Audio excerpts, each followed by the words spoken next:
A defesa e impenhorabilidade do salário do executado. Questões importantes para a sua atuação prática jurídica.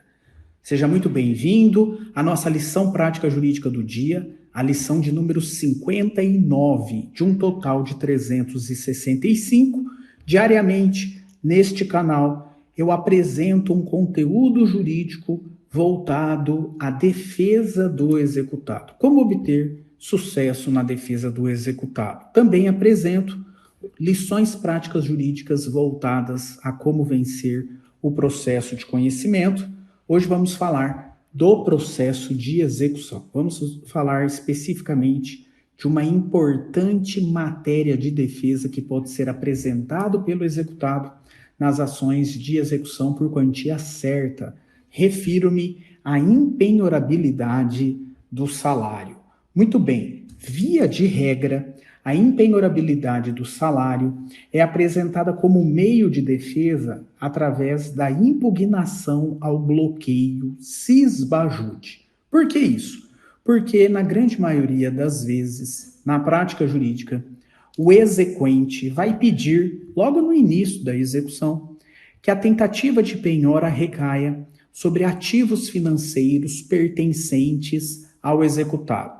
Ele vai pedir, o exequente, que o juiz realize uma busca de ativos pelo sistema cisbajude.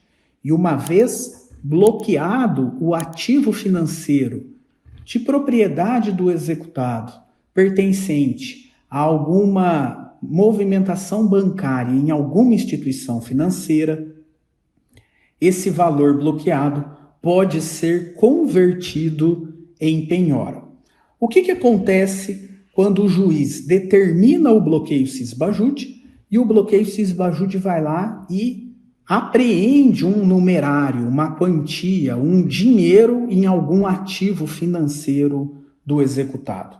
O artigo 854, parágrafo 2º do CPC, ele determina que antes desse valor ser convertido em penhora, o juiz deve, obrigatoriamente, intimar a parte executada por intermédio do seu advogado, publicação na imprensa, ou se a parte executada não tem advogado na execução, ela deve ser intimada pessoalmente. Para quê? Para que no prazo de 5 dias apresente defesa. Defesa relacionada ao bloqueio cisbajude. Muito bem, essa defesa, tecnicamente, tem um nome. Essa defesa é nominada impugnação ao bloqueio cisbajude. E uma das matérias de defesa que podem ser apresentadas pelo executado é justamente a impenhorabilidade do salário nos termos do artigo 833, inciso 4 do CPC. O artigo 833 do Código de Processo Civil traz um rol de bens de propriedade do executado ou do responsável patrimonial que são impenhoráveis, ou seja, não pode recair a penhora sobre esses bens.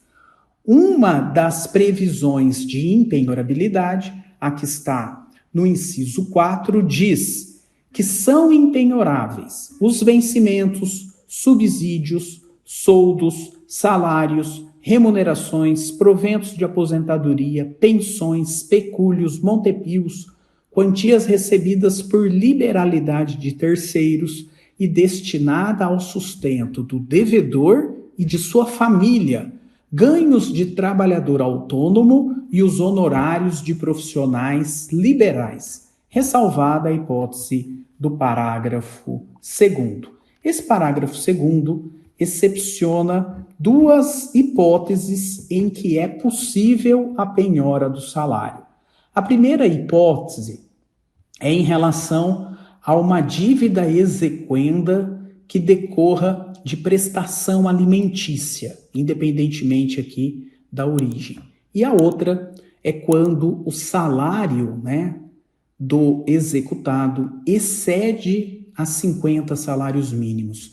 Aquilo que for além dos 50 salários mínimos mensais pode ser penhorado.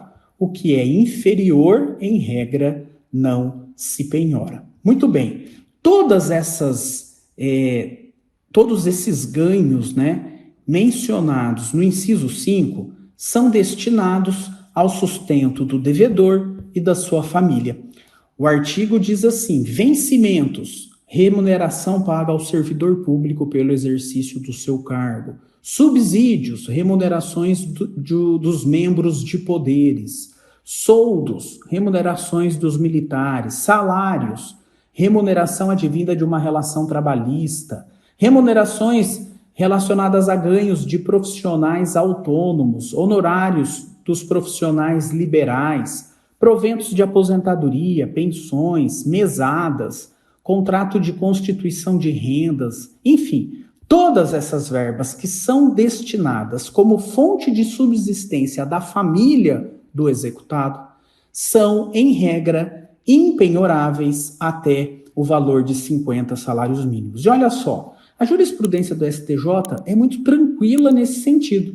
Inclusive, eu trago aqui na nossa lição prática jurídica do dia um acórdão publicado pelo STJ exatamente na data de hoje, o dia 28 de fevereiro de 2023, exatamente. Me refiro ao agravo interno, agravo interno no recurso especial 1.887.145 de São Paulo, relatoria do ministro Raul Araújo. Julgamento hoje, 28 de fevereiro de 2023, foi a data da publicação desse julgado. Esse julgado tem no seu acórdão a seguinte ementa: cumprimento de sentença, penhora de percentual de salário, impossibilidade, excepcionalidade não reconhecida. Na forma da jurisprudência do STJ, a regra geral da impenhorabilidade dos vencimentos, subsídios, soldos, salários, remunerações, proventos de aposentadoria, pensões e etc., se constitui uma regra no ordenamento jurídico brasileiro que só poderá ser excepcionada nos termos do artigo 833-4, cumulado com o parágrafo 2º, quando, para o pagamento de prestação alimentícia e para o pagamento de qualquer outra dívida não alimentar, quando os valores recebidos pelo executado forem superiores a 50 salários mínimos, ressalvadas eventuais particularidades do caso concreto. Em qualquer circunstância, deverá ser preservado percentual capaz de dar guarida à dignidade do devedor e de sua família. Muito bem. O próprio Código de Processo Civil, ele excepciona a regra da impenhorabilidade do salário em duas situações. Quando o valor do salário for superior a 50 salários mínimos e aquilo que exceder pode ser objeto de penhora, e também dívida de natureza alimentar. Agora, atenção, não é qualquer dívida de natureza alimentar, é aquela correspondente a uma prestação alimentícia. Em outras palavras, é aquela que decorre de uma relação de parentesco ou de ato ilícito. O STJ também tem um posicionamento majoritário, dominante, no sentido de que essa exceção não se aplica, por exemplo, aos honorários sucumbenciais dos profissionais liberais. Ainda que seja uma verba de natureza alimentar, ela não tem característica de ser uma prestação alimentícia, aquela que decorre do direito de família, aquela que decorre da prática dos atos ilícitos. E, portanto, para a prestação que decorre da sucumbência dos honorários, aqui, apesar de ser uma verba de natureza alimentar, não se constitui uma prestação alimentícia e, portanto, aqui não pode ser excepcionado.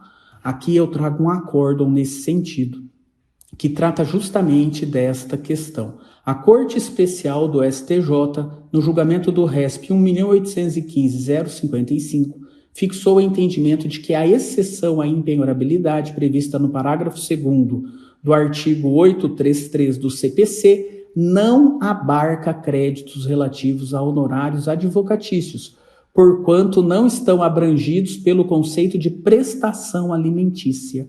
Desse modo, não se tratando de prestação alimentícia, nem possuindo o executado remuneração mensal superior a 50 salários mínimos, mantém-se a impenhorabilidade nos termos do artigo 833, inciso 4 do CPC. Me refiro aqui ao embargo de declaração no agravo interno, no RESP 1.966.728, também da data de hoje, 28 de fevereiro de 2023. É certo que o STJ já flexibilizou a possibilidade de penhora do salário quando o percentual penhorado não ofende a dignidade da pessoa humana e o mínimo existencial. O STJ, portanto, flexibilizou o próprio artigo 833, inciso 5 do CPC.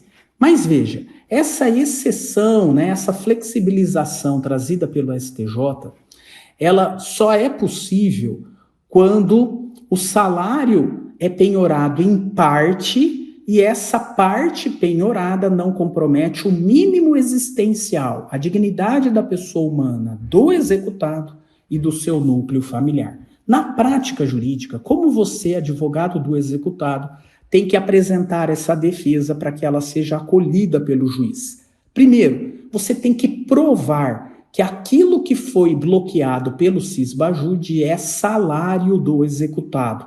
Você tem que apresentar elementos de prova nesse sentido. Produzir a prova de que aquele valor decorre do salário, do subsídio, da remuneração, da forma, né, de exercício da atividade profissional do executado. Muitos alegam e não provam que o valor bloqueado advém do salário. E se alega e não prova, é a mesma coisa de não alegar. Tem que provar que o valor apreendido, bloqueado, decorre do salário. E depois, você tem que demonstrar para o juiz que aquele valor que foi bloqueado, ele é um valor que vai garantir a dignidade da pessoa humana, do executado e do seu núcleo familiar. Aquele valor é justamente para garantir a manutenção das despesas básicas daquela família. Pagamento com aluguel, pagamento de alimentos, pagamento de moradia, pagamento de planos de saúde, pagamento de aquisição de produtos alimentícios, a aquisição aí de valores destinados a transporte, ao pagamento escolar dos filhos. Você tem que apresentar uma planilha para o juiz demonstrando que todo o salário do executado é consumido, né? É absorvido para o pagamento das despesas básicas do núcleo familiar. Quando você faz as duas provas, a de que o salário a de que o valor bloqueado advém do salário e de que aquele salário ele garante apenas a manutenção do mínimo existencial daquele núcleo familiar, não há um excesso, não há sobras de salário, esse valor bloqueado tem que ser desbloqueado, a defesa do executado tem que ser acolhida. Ok? É isso. Nós ainda voltaremos a esse assunto muitas vezes, mas por hora ficamos por aqui. Até a próxima.